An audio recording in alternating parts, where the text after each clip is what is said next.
Hello everyone, thanks for joining us and welcome to today's Innovation Briefing with Dr Lisa Messina. I'm Rob McGreer, Business Engagement Officer at Queen's University Belfast and lead on the InterTradeIreland All-Ireland Innovation Programme for the university. Queen's is one of 4 universities working with InterTradeIreland to deliver the innovation programme across the island of Ireland, along with NUI Galway, DCU's Ryan Academy and University College Cork. Together, for more than 12 years, we have been hosting a series of live events including masterclasses, keynote lectures and conferences at each of our campuses to support small to medium-sized enterprises. The aim of the events and of the innovation programme as a whole is to share international best practice and advice in areas of innovation to encourage and support the growth of SMEs. Today, I am delighted to introduce the first in a new online series of AIIP events for SMEs. These will include expert-led talks, masterclasses and briefings to support SMEs during the current COVID-19 crisis and beyond. Throughout the online series, you will hear from national and international business experts who will share their insights on how to best navigate the challenges of the current turbulence. You will also have the opportunity to ask the experts questions, which will be responded to after each online event concludes.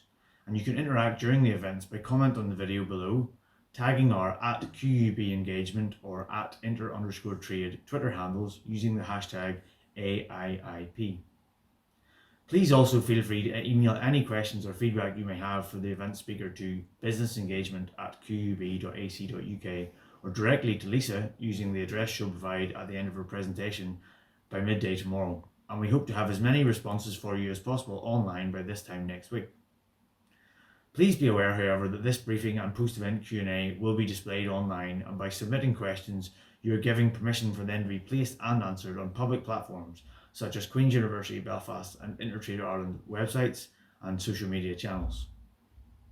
So I would now like to introduce you to today's speaker, Dr Lisa Messina, and to thank her for delivering the first event of this new online series. Lisa is a lecturer at Queen's University Management School and has expertise in the areas of entrepreneurship, international business and innovation. Her current research is on university spin-out companies and their growth, and today she will share insights, tools and strategies that SMEs can employ during conditions of real-time problem solving. Hello everyone, my name is Lisa Messina and I'm a lecturer in management at Queen's University Belfast. And today, as part of the InterTrade Ireland All-Ireland Innovation Programme, I'm going to talk you through some of the strategic tools, and more specifically the strategic behaviours that you can employ as an SME owner, as an SME manager, or as an SME employee to increase the chances of your firm's survival and hopefully success as we navigate this crisis. Even if you did have the best preparation available and you had excellent contingency plans in place, it is very unlikely that these plans and these preparations would have helped you in a crisis like this. And really that comes down to one aspect, one differentiation that is really important in this context. You need to distinguish between routine crises where contingency planning and crisis management is really effective, and true emergency crises or true emergency events, as is the COVID-19 crisis. These crises are unprecedented. So the contingency planning that maybe you had in place to survive difficult circumstances are not going to really work that well in this case. Routine crises are the crises that you can predict. You can predict that these at some point in the near to medium to long term might emerge, and therefore you develop processes for your company to manage them, to deal with them as they arise, so that you know exactly what to do and your employees know exactly what to do if these things happen. And these could be from, a member of staff falling ill. How are you going to cover for that person? A number of staff members going maternity leave or paternity leave, fluctuations in demand and supply, your buyers being late paying their fees, your suppliers being late in delivering the so essential stock that you need. So these are aspects that you can plan for, and in these cases, contingency planning can be extremely effective. Furthermore, in routine crises, you have the luxury of time and the headspace and rationality to really prioritize aspects of your business. You know where your priorities lie, and you know which take precedence over others. In true crises, you really don't have that luxury. These are unprecedented circumstances. Nobody really knows what the problems are. And even researchers that are looking at this crisis are trying to identify its aspects. We're still trying to identify what the questions to be asked are, let alone the answers to those questions. And the true challenge for businesses, for SMEs, is that you're probably facing with conflicting priorities, absolute priorities that you never thought you would have to trade off. For example, you might have to find a trade-off between the welfare and safety of your employees and the delivering value to your customers in a timely manner. Paying your employees or paying your suppliers, paying your rent or your mortgage. And all of these factors are critical to the health and productivity of your organization. But it's unlikely that you'll be able to satisfy them all in a crisis like this one. So one thing that you can do is to really develop an effective management process that gives you a better structure, a bit of clarity, and a better direction, not only for yourself, but to communicate to your employees, so that you know what you're operating in and you know what you're working towards.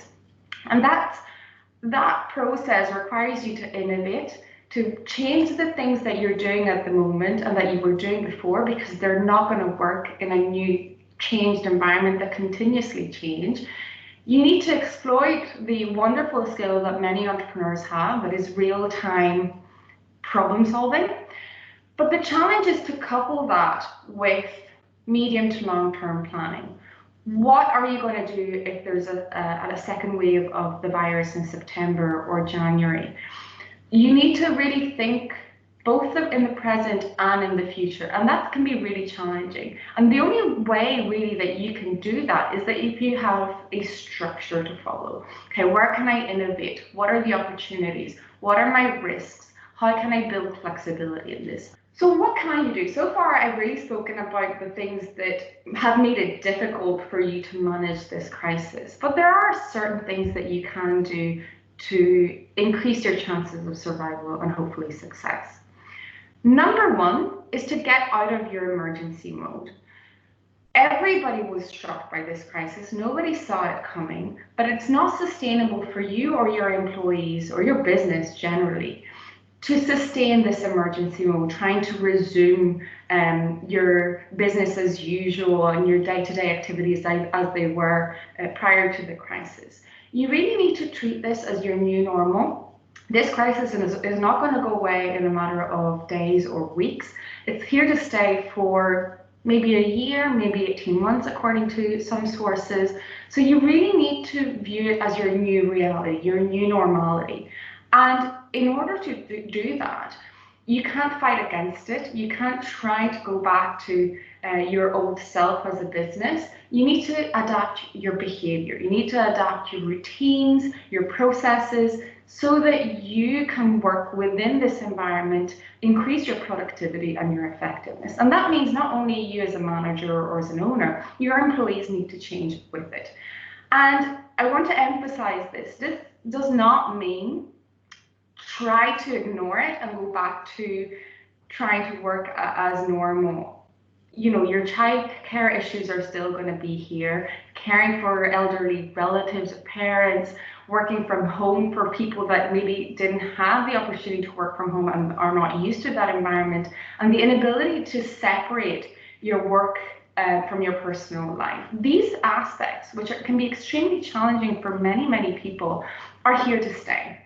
So you cannot just ignore those. You need to identify routines and processes that work for you as a business and that coexist with these issues. And one way you can do that, and I appreciate that this is not going to work for all businesses depending on the type of service or product that you're delivering and the type of industry that you're working in, is to give more ownership of the responsibilities to your workforce. Move away from the time-based work allocation model and try to move towards an outcome or an objective-driven allocation model. Give more flexibility to your employees. Allow them to decide based on their problems at home and their flexibility when they can work and when they can be most productive and effective. And that not only will increase the productivity of your employee and the effectiveness, because they're not trying to juggle their kids at home and schooling their kids, or maybe their relatives that are ill and they need to take care of them.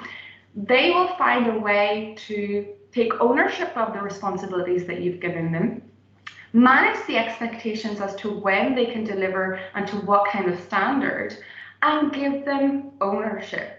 Not only will they be more effective, as I was saying, and more productive, you will empower them. They will feel a lot more trusted that you're giving them ownership over their job. You're trusting them with taking care of those responsibilities, and you're not checking when they're working and if they're working.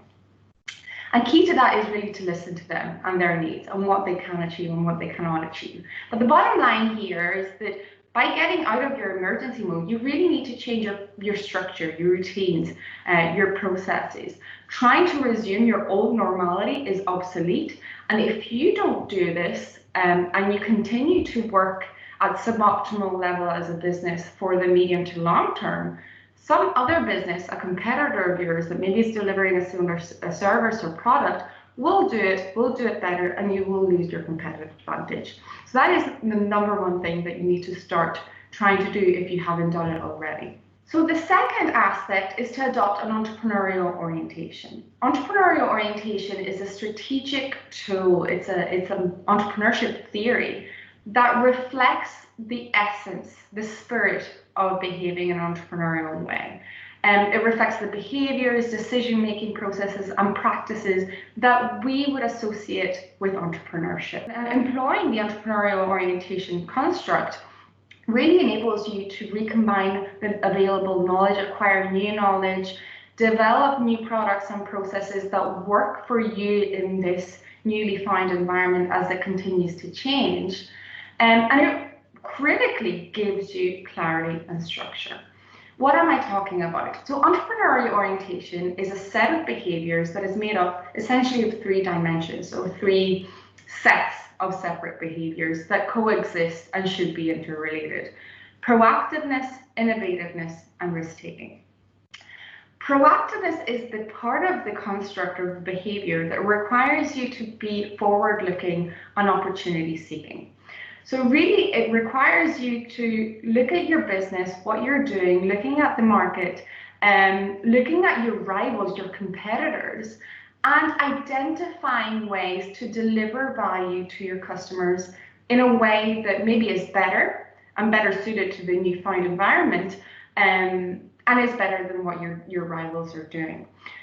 However awful this crisis is and has been and will continue to be, it's disrupting the market. And as markets get disrupted, opportunities emerge. And you need to develop an alertness as an entrepreneur, as an SME owner or manager, or even an employee, to really look out for these opportunities and find ways to pursue them.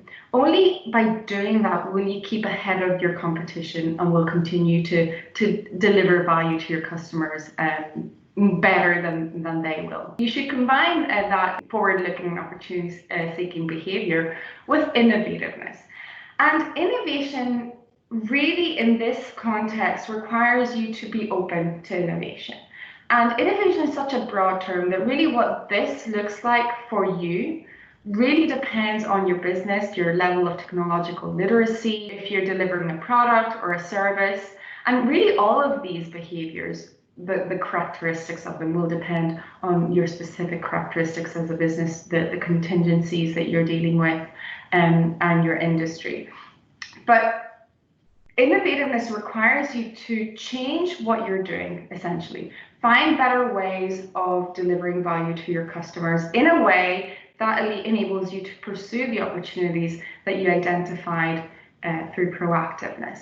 So this might mean changing your processes and finding ways to engage with your employees and increasing their empowerment and engagement, even from home. It might involve you finding new ways of delivering value to your customers if the old ways are no longer feasible.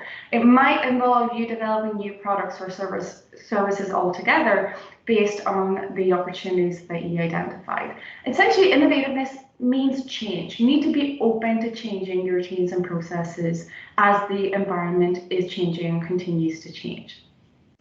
Risk-taking is the third dimension of entrepreneurial orientation, and it's probably the most challenging for many businesses because it requires you to evaluate what your weaknesses are as a business, where the most vulnerable aspects of your business are. And while you do that, you also have to evaluate the risks involved in the new opportunities that you've identified. So is it more risky, for example, for you to stay as you are and try to resume your business as usual routines and processes, or is it more risky for you to diverge and pursue new opportunities? There's risk involved and uncertainty involved in both those scenarios. So really what you need to engage in is an assessment of what the risks are and where the opportunities are, and really pursue where the opportunities or the benefits outweigh the costs. And while these are extremely useful, I would add that you need to be flexible as well. You need to embed enough flexibility in your strategic making as you develop your proactiveness, innovativeness, and risk-taking so that you can respond to the rapidly changing environment. Proactiveness, innovativeness, and risk-taking are extremely useful tools for you to gain a better idea of where you want to go. But obviously, as the environment changes, that direction might have to change with it.